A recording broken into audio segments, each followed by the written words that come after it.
নমস্কার।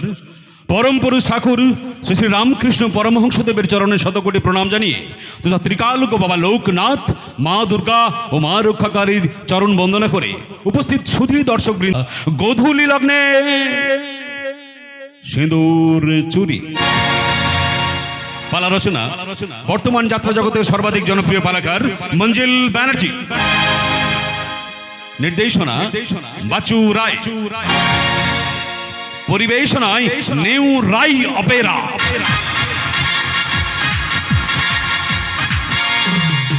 সহ নির্দেশনা সিদ্ধার্থ চক্রবর্তী।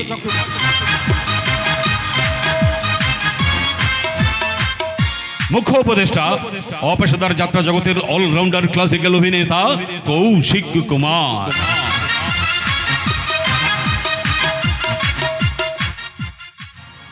আলো আলো মাস্টার অজয়। ধ্বনি মাস্টার সঞ্জয়।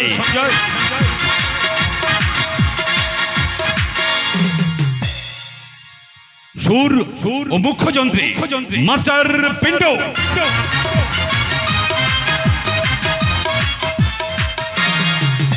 তবলাই মাস্টার কল্যাণ। সাজসজ্জা ও মহিলা শিল্পী সরবরাহ নিউ শিল্পী মহল দুর্গাপুর। অভিনয় জয়দেব রায়, রত্না রায়, অরিজিৎ রায়, বাচু রায়, সঙ্গীতা দাস, সিদ্ধার্থ চক্রবর্তী, প্রতীক দত্ত, তনু দত্ত, সবিতা দাস, সুভাষ আচার্য, চন্দন ধীবর, পলাশ ঘোষ, কঙ্কন রায়, গোপীকৃষ্ণ রায়, দিব্যেন্দু রায়, নরহরি শাহ ও যাত্রার কিংবদন্তি অভিনেত্রী চম্পা ব্যানার্জি।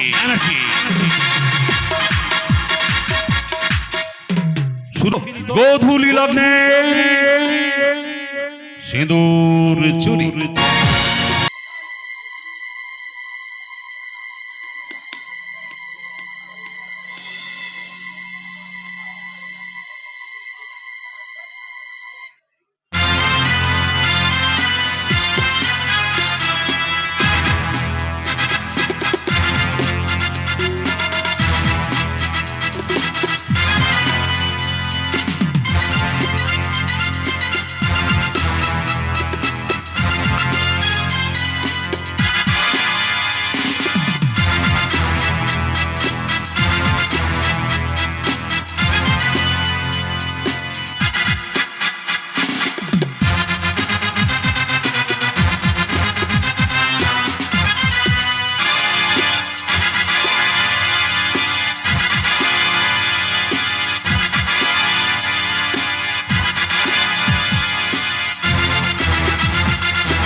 শঙ্খ বাজিয়ে মাকে ঘরে এনেছি, সুগন্ধি ধূপ জেলে আসনে পেতেছি। শঙ্খ বাজিয়ে মাকে ঘরে এনেছি, সুগন্ধি ধূপ জেলে আসনে পেতেছি। প্রদীপ জেলে নিলাম তোমায় বরণ করে, আমারই ঘরে থেকো আলো করে। এসো মা লক্ষ্মী বসো ঘরে, আমারই ঘরে থেকো আলো করে। এসো মা লক্ষ্মী বসো ঘরে, আমারই ঘরে থেকো আলো করে। আলপনা এঁকে তোমার সাজিয়ে দিলাম ঘর, আমের পল্লবে দিলাম জল ভরা ঘর। আলপনা এঁকে তোমার সাজিয়ে দিলাম ঘর, আমের পল্লবে দিলাম জল ভরা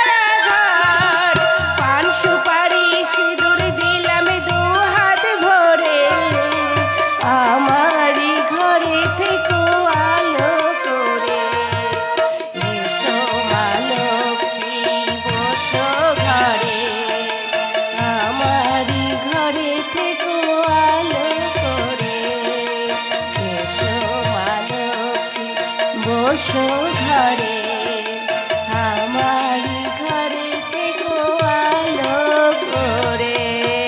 চুরি হয়ে গেছে, চুরি হয়ে গেছে, চুরি হয়ে গেছে। আর হচ্ছে গিন্নি দুর্গা মন্দিরে সন্ধে দিতে গিয়ে তারপর ঘরে এসে দেখছে এক বেটা চোর গোটা ঘর লন্ড ভন্ড করে দিয়ে সব কিছু চুরি করে নিয়ে চলে গেছে।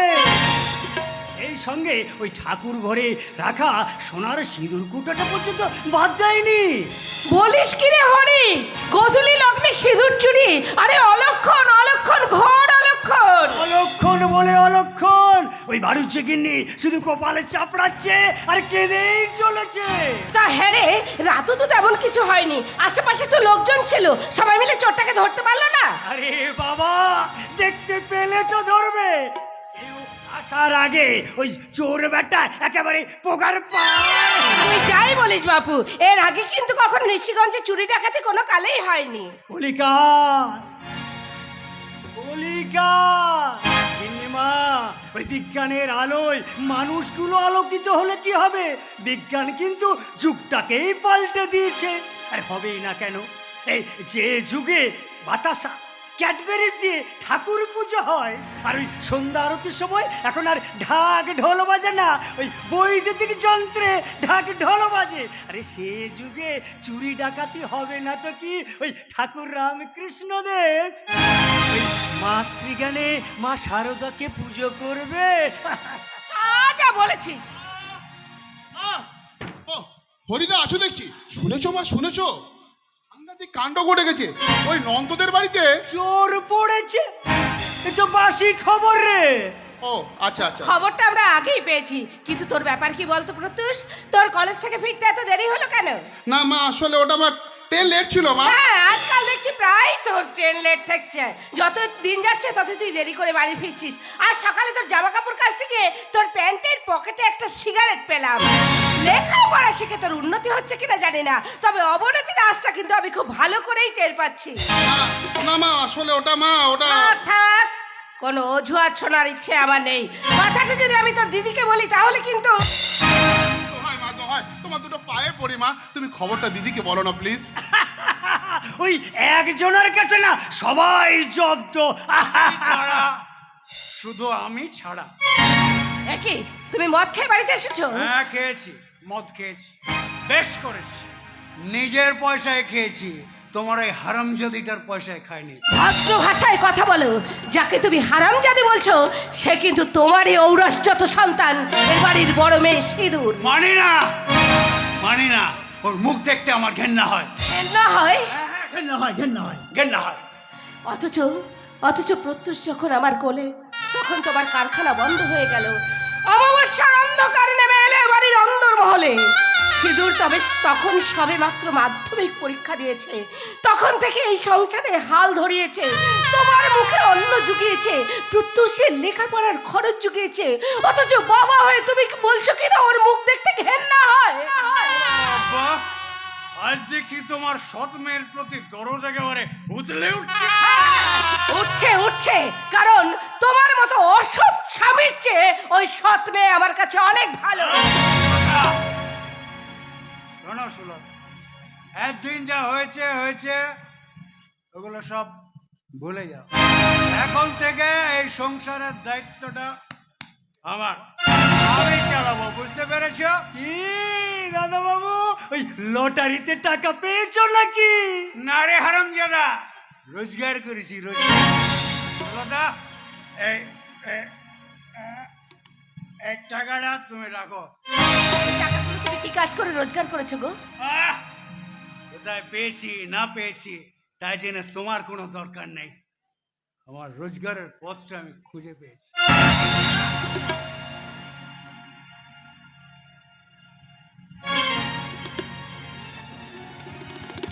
হ্যাঁ গো, বলো না গো, বলো না, ওই টাকাগুলো তুমি কি কাজ করে রোজগার করেছো?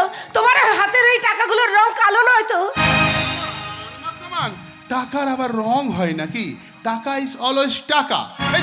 এই তো আমি কিছুদিন ধরে ভাবছিলাম একটা অ্যান্ড্রয়েড মোবাইল কিনবো, যাদের ফেসবুক করব, হোয়াটসঅ্যাপ করব। আমি কথাটা দিদিকে বলেছিলাম, কিন্তু দিদি বাজে খরচ করবে না বলে আমাকে ফোনটা কিনেই দেয়নি, কথাটা জাস্ট এড়িয়ে যায়। শোন, তোর দিদি পুলিশ অফিসার হলেও কারোর কাছ থেকে কিন্তু একটা টাকাও হাত পেতে ঘুষ নেয় না। কার কাছ থেকে যা মাইনে পায় তা দিয়েই কোনো রকমের সংসার চালায়। তুই চিন্তা করিস না খোকা। এই খোকা, এই কি ফোন বললি রে? Android phone, Android. অ্যান্ড্রয়েড। তোর ওই অ্যান্ড্রয়েড ফোনটা না তোর এই বাপ বাপ তোকে কিনে দেবে, ঠিক আছে? এখন থেকে না ওই 2-4 হাজার টাকার জন্য তোদের দিদির কাছে হাত পাততে হবে না, বুঝতে পারলে? আমার প্রশ্নের উত্তর কিন্তু আমি পাইনি। বলো না গো, বলো না, টাকাগুলো তুমি কি কাজ করে রোজগার করেছো? সুলতা, আম খাচ্ছ, খাও। গাছ গুনে কি লাভ? কি লাভ গাছ গুনে? তবু আমি যতক্ষণ না জানতে পারছি যে তুমি ওই টাকাগুলো কি কাজ করে রোজগার করেছো, ততক্ষণ তোমার ওই পাপের টাকায় আমি কিন্তু জলস্পর্শ করব না।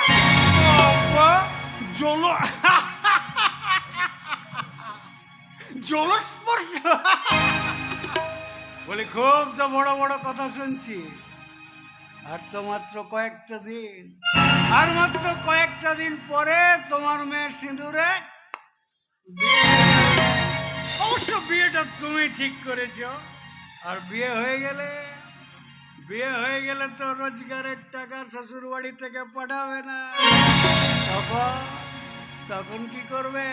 কি খাবে? কি খাবে? না খেয়ে উপোস করে মরবো, তবু না জেনে কোনো ভুল পথে আমি পা দেব না। হরি, আগামী 12ই বৈশাখ ঠিক বিকেল 5:20 ঘটক মশাই পাত্রের বাবাকে নিয়ে সিঁদুরকে আশীর্বাদ করতে আসবেন। তুই কিন্তু সবকিছু জোগাড় জামটি করে রাখিস। গিন্নিমা কি বলে 12ই বৈশাখ? আজ তো 5ই বৈশাখ, তার বেশি দিন সময় নেই। আমাকে আজ থেকে কাজে নেমে পড়তে হবে। গোটা ঘর একেবারে পরিষ্কার করবো। দিদিমণির আশীর্বাদ বলে কথা। না, আমি আজ থেকে কাজে নেমে পড়ে। ঠিক আছে, ঠিক আছে। শোনো, আমি বলি কি, সেদিন তুমি পাত্রপক্ষের সামনে এমন কিছু করো না যাতে ওনারা। ঠিক আছে, আমি না হয় সেদিন সারা বাড়ি ফিরবো না। কি বলছো তুমি? বাড়িতে সিঁদুরের আশীর্বাদ আর তুমি বাড়িতে আসবে না? কথাটা তুমি ঠিকই শুনেছো সুলতা, কথাটা ঠিকই শুনেছো। কারণ সেদিন বাড়িতে থাকলে তো তোমার মেয়ে সিঁদুরকে আমায় আশীর্বাদ করতে হবে। আর যাই হোক, আমার এই হাতটা দিয়ে তোমার এই হারামজাদিটাকে আমি আশীর্বাদ করতে পারবো না। যত তাড়াতাড়ি বাড়ি থেকে বিদায় হয় তত ভালো। কি বলিস রে খোকা? ও যত তাড়াতাড়ি চলে যায় তত মঙ্গল। বাড়ি থেকে মানুষ নয়, আমি একজন অমানুষকে বিয়ে করেছি, যার মনে দয়া মায়া মনুষ্যত্ব বলে কিচ্ছু নেই। শোন বাবার পর থেকে দেখছি মা, বাবা যেন দিদিকে সহ্যই করতে পারে না। কেন মা, কেন? কারণ আছে রে খোকা, কারণ আছে। আপাতত সেই কারণটার উপর একটা পাথর চাপা থাক, সময় হলে সেটা আপনি সরে যাবে। কি এমন কারণ মা, কি এমন কারণ যা নিজের পেটের সন্তানকে বলা যায় না? সেটা না হয় আর একদিন শুনবি রে খোকা। এখন শুধু ওই মঙ্গলময় ঈশ্বরকে ডেকে বল, মেয়েটা সারা জীবন কিছুই পায়নি, শুধু দিয়ে গেছে এই সংসারের জাতা কলে, শুধু নিজেকে পিষে গেছে। হ্যাঁ, এবার পাওয়ার সময় এসেছে একটু স্বামীর সুখ, একটু শ্বশুরের ভিটের সুখ, একটু সন্তানের স্নেহের সুখ। ওগো ঠাকুর, ওগো মঙ্গলময় ঈশ্বর, সেই সুখ থেকে তুমি যেন আমার সিঁদুরকে বঞ্চিত করো না ঠাকুর। আমার সিঁদুরকে তুমি বঞ্চিত করো না, আমার সিঁদুরকে তুমি বঞ্চিত করো না।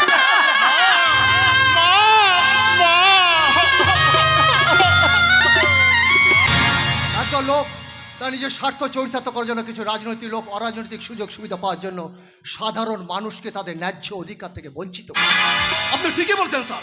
দিনের পর দিন দেশের অভ্যন্তরে ছাড়পোকার মতো বংশ বিস্তার করছে এই করাপশন। তো আমি সাব ইন্সপেক্টর থেকে এসপি হয়েছি, আমার বয়স হয়েছে, কিছুদিন পর রিটায়ার্ড করব। কিন্তু রিটায়ার্ড করার আগে দেশের করাপশন দূর করতে পারবো কিনা জানি না, তবে ঋষিগঞ্জের করাপশন আমাকে যেমন করে হোক বন্ধ করতেই হবে। স্যার আর সেই জন্য এসছি আজ আমি সিঁদুর চৌধুরীর সঙ্গে দেখা করতে। তো কিন্তু সিঁদুর এত দেরি করছে কেন? তার তো আসার সময় হয়ে গেল। স্যার এই থানার ওসি মানে আমাদের ম্যাডাম ঘড়ি দেখে কাজ করে না স্যার, বরং ঘড়ি ম্যাডামকে দেখে চলে। এই দেখুন না, গতকাল সন্ধ্যাবেলায় ডিউটি শেষ করে বাড়ি ফিরবো, ঠিক সেই সময় ম্যাডামের কাছে একটা ফোন আসে।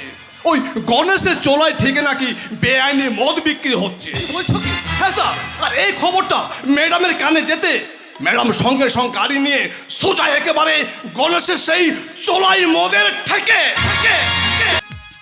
चुटकी जो तुमने काटी है थोड़ी से काटी है यहाँ वहाँ रोटी हो मैं तुझसे रूठी हूँ मुझे मना लेना ओ चल जा छेड़ेंगे हम तुझको लड़की तू है बड़ी बुम्बा उलाला उलाला उलाला उलाला तू है मेरी फैंटेसी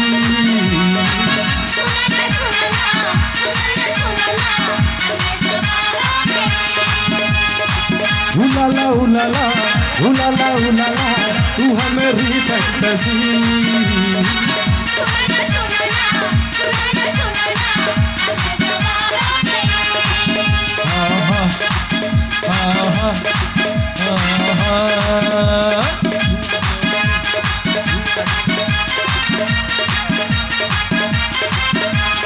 हुआ जो तूने तो दिल में मारी और दे दे इनके गालों पे एक पप्पी मीठी मीठी और दे दे इनके गालों पे एक पप्पी मीठी मीठी यौवन तेरा सावन भरा भीग गया दंग तेरा बेचारा बेचारा उलाला उलाला उलाला उलाला तू है मेरी फैंटेसी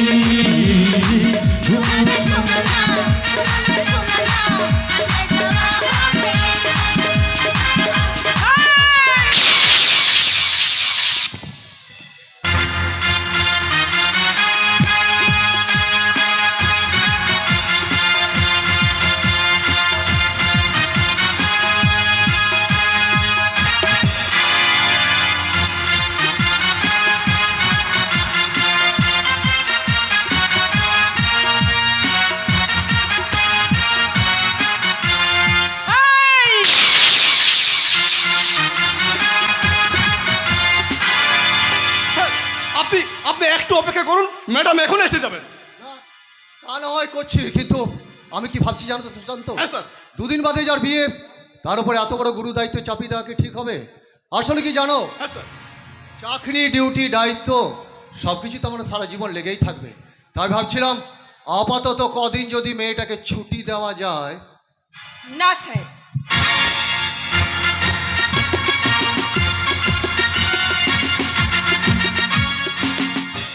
না স্যার, কোনো ব্যক্তিগত কারণে সততার নামাবলী কায়দে কর্তব্যের সাথে আপোষ করতে আমি রাজি নই। বরং চেতনা চৌকিদার হয়ে মাসে 4 ছুটি দিন রবিবারও আমি ডিউটি করতে রাজি আছি স্যার। একবার ভেবে দেখুন স্যার, আদর্শকে জলাঞ্জলি দিয়ে নেতাজি সুভাষচন্দ্র বোস যদি ছুটি নিতেন, তাহলে কি আমরা পেতাম আজকের এই স্বাধীনতা? ঈশ্বরচন্দ্র বিদ্যাসাগর যদি ছুটি নিতেন, তাহলে কি আমরা পেতাম আজকের এই বর্ণ পরিচয়? সর্বোপরি রাধাকৃষ্ণ যদি ছুটি নিতেন, তাহলে কি আমরা বুঝতে পারতাম শিক্ষক দিবসের গুরুত্ব? তোমার মতো পুলিশ অফিসার শুধুমাত্র নিশিগঞ্জের নয়, সমস্ত পুলিশ ডিপার্টমেন্টের গর্ব। আর আপনার মতো এসপি সাহেবও আমাদের গর্ব স্যার। স্যার, আজ বিকেলে একবার মা আপনার অফিসে যাবেন বলেছিলেন। কেন বলো তো?